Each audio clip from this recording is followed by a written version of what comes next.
Hello, everybody, and welcome to our channel. I'm Mark. And I'm Rob. And today we're going to talk about the fact that Rob's favorite coach, Teresa Weatherspoon, claims that we cannot tolerate racism or hatred in any way.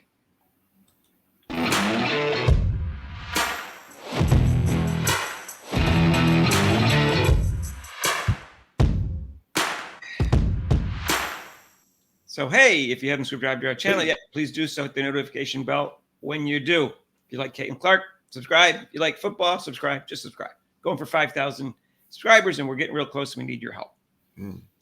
So, Rob, because of what happened with the interview by Commissioner Kathy Engelbert, people were upset that she didn't denounce racism and hatred with the social media and all that stuff having to do with Caitlin Clark and Angel Reese fans against each other, basically. And for some reason, they asked Teresa Weatherspoon her opinion, and her exact word was, Rob, in the beginning of what she said, "We cannot tolerate racism or hatred in any way," which I found rich coming from her, Rob. I'll let you go first because you were a coach and you hate her as a coach. Oh, what a hypocrite. I mean, she has allowed her players, and usually the players that you have on your team follow and kind of like how the coach is. So she seems to have, as far as the hatred goes, she has her players playing like thugs, and particularly against one white player. Two. Actually two. Mabry. Mabry. So the flagrant fouls that they had on Clark and then the one on Mayberry, that was definitely assigned by her. It was like a hit job. And when they happened, she, as a coach, did nothing, not one damn thing to discourage that behavior of hatred. And I will say it, that's racism. I didn't see her doing her players doing that to other ones. I don't see her players going after any other black players in the league as they went against Clark and Mayberry. So for her to even utter that thing out of her mouth is such BS. It just infuriates me. I'm like, I laughed when I saw it because she's the biggest hypocrite in the world for to say that. Okay, so Rob, it's my understanding, actually, all their flagrant fouls that they've had so far this year have all been against white players, 4 against Clark and 1 against Mabry. And they were both, a couple of them were really bad. Like 3, I would say 3 were really bad because they weren't even plays. The first one was Kennedy Carter against Caitlin Clark, which was a hip check to the ground when the ball wasn't in play. It got upgraded to a flagrant 1. It should have been a flagrant 2. Then nothing happened to Kennedy Carter. She didn't get pulled out of the game by Coach Weatherspoon. Her player, Angel Reese, jumped up and down and cheered. She did nothing to Angel Reese, didn't even tell her to sit down and relax. After the game, she said nothing. She said she didn't say that she didn't approve this action. She said she didn't say that's not what we're about. She waited 2 days before a lawyer or someone in marketing wrote her an apology, which wasn't an apology. Yeah. And then Mabry wants to get out of there because it's a cesspool. And the first time they play her against her, Carter hits her in the head and comes down and strikes her nose, almost breaks it. And you see afterwards that a smile on Weatherspoon's face. Okay, so all their fouls against white players, 4, and then Clark obviously got a flagrant foul against her from Angel Reese. I don't think that was deliberate, but it was certainly out of control. And Rob, these are all white players from black players. And then Diamond DeShields hip checks Clark. The ball was in play, but it wasn't a basketball play. She hip checks her from the side. And guess what? She didn't get taken out of the game either. No. Nothing happened to her. And afterwards, she didn't say, hey, that's not what we're about. I don't approve of that. Nothing. She didn't say she didn't like any of this at all, which means she's encouraging it and improving it. That means hatred is going on. And I suspect racism too. Yeah, she didn't say a damn thing. No reaction, no nothing. What kind of coach is that? She doesn't even belong in the league if she's going to be like that. I can't believe the league even has her as a coach. She doesn't belong in the league with that type of play. Well, if I was the owner, I would have fired her by now, Rob. That it wouldn't even close. Really, seriously. I mean, after that second game against the Fever, that would have been over with at that point, Rob. See her smiling after DeShields took a cheap shot against Clark, not saying anything after the game. And then favoring Angel Reese over Camila Cardozo to just try to pad her statistics to get double doubles so that she can try to get her to get Rookie of the Year over the white woman, Caitlin Clark. Okay, sorry. Yeah, the real hypocrisy is that she sits there and now she's whining about the racism against the black her team, the black players in social media, and how she knows how that feels and how she's helping to adjust how the poor black women are getting picked on by the social media of supposedly the Clarks, which they have to do, which is also wrong. That's totally wrong, also. But when you're sitting there complaining about someone else doing something to you, you got to look in the mirror. Like, wait a minute, aren't you doing the same thing? I thought you were supposed to be the better person. You're the adult. You're supposed to be the better person and deter from doing that type of behavior. But does she? No, not at all. Well, it's my understanding Angel Reese fans have said more racist things than the Caitlin Clark fans. But I'm not on Twitter, social media. Like, I have an account, but I never use it. And so I don't know. So all I know is that there's been a lot of racism against Caitlin Clark. And that doesn't seem to bother Teresa Weatherspoon because she's part of it. That's what I know. The whole league's a part of it.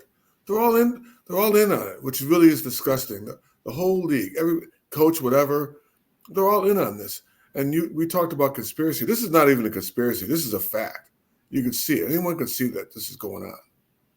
Oh, it's a conspiracy. It's just a valid conspiracy, Rob. No, yeah, exactly, yeah. As opposed to a theoretical conspiracy. This is a valid conspiracy. There's Right. no question the league against Caitlin Clark. And there's no question that part of the reason the league is against Caitlin Clark is because she's a white dominant player in a black league and it bothers them. There's no question in my mind that's part of it. Anyone who's neutral can see that, Rob. It's no question. And Teresa Weatherspoon is part of that. That's why she's allowed her players to do what they did without reprimanding them. Because if she really was against it, she would have taken some action, which she didn't. Well, I guess, like we said, the league should take action too. It's Right. it's almost like society today, almost like, so these young kids can do anything they want and it's okay. Just give them a little slap on the wrist. It's all right. So you're saying that this you approve of this behavior. You're approving, and even Angie Reese. Oh yeah, I'll play the villain. If you want me to play the villain, I'll play it. I don't mind doing that. Well, why do you think Mabry wanted to get out of Chicago? Oh yeah, She didn't want to be part of that cesspool anymore. it is a cesspool. As you know, her name's Marina Mabry, just in case you know. And she got traded out of Chicago over the Olympic break because she asked to be. And I'm sure it had something to do with the tension going on. And I don't know if it had anything to do with her, but she wanted to get out of there, Rob, because she didn't like the coach, I think. No, She thought the coach was running the team. Mm-hmm. She wanted to play the team. Yeah, I don't blame her. Why would you want to be part of that type of atmosphere? So Teresa Weatherspoon is a piece of crap. I don't know if she's a racist, but it looks that way. I know she hates Caitlin Clark. I know she teaches her team to hate. I know teaches teams to be thugs and approves of it. And that's just not acceptable, Rob. And No, she's a big fat hypocrite is the biggest thing you can say about her, Rob. That's being nice. What I want to say, but I can't. I know it's a joke that she says. I mean, how can you? But then I blame the league also. How can you hire a person like this? You're trying to promote a league, and you have a coach who out and out teaches hate, and then turns around and whines about being hate towards her players. What are you talking about? Well, hired, I don't know, Rob, because I don't know what her history was before this, but certainly how do they tolerate her when she got hired? And I don't know if the league has ever said anything to her about her team's behavior and her behavior, or the fact that she, quote, tolerates this behavior, which she said shouldn't be tolerated.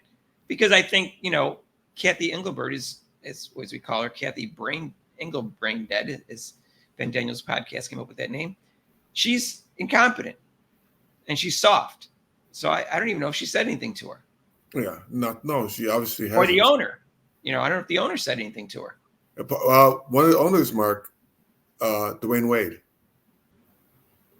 So Dwayne Wade is part owner of the Chicago Sky since 2023. I don't know the percentage, but he did make a comment earlier about Caitlin Clark that we did a video on, and he said they're talking about hard fouls this is basketball, or they're talking about hazing. This Caitlin Clark conversation with everyone hazy. I'm looking at it like I know what happened my rookie year when I came in. You're going to hit that ground. You're about to feel the ground if you think you're about to keep coming in. He said that. He basically said, hey, hard fouls are part of basketball. That's what Caitlin Clark's going through right now. Deal with it. It's not hazing. It's just hard foul. She's a rookie. Yeah. He didn't see anything unusual about what was happening to Caitlin Clark, when obviously there was something different, Rob. Yeah. I mean, like I said before, your team is a reflection on the coach. And I want to hear with comments of people tell me that Weatherspoon is not, she's a jerk. She's not a good person. You're not going to come to me and tell me, oh, I know her. She's great. She's not a good person. If she was a good person, she would not allow this to happen. She's reflecting what the way her players act are the way that she acts. So she may have that little facade that people say she's a good person. I don't think so. Until you prove to me, if she does charity, that's fine. But as a person, she's a piece of crap. Rob, I agree. She's one more despicable person that's part of the WNBA. And they all seem to be anti-Caitlin Clark, even though she's making them all a lot of money, which is ironic. Anyways, let us know what you think. If you like this video, hit the like button. If you like Caitlin Clark, subscribe to our channel. If you don't like Teresa Weatherspoon, subscribe to our channel. If you like Rob, subscribe to our channel. If you like football, subscribe to our channel. And we're going to go live tonight. I'm going to go live tonight with the Buffalo at Miami game. You can join us for that around 8:15. Rob's working. Or you can join us tomorrow night for the rematch, another rematch against the Aces, Indiana Fever and Caitlin Clark. Hopefully you're going to play better. That's at 7:30 on ION. And our normal live show is every Monday from 6 to 8 Eastern time, except for major holidays. You can call in for that show. And if you want to donate to this channel, you can with super chats and super thanks down below. And there's a link to PayPal. And we'll see you in the next video. Peace out.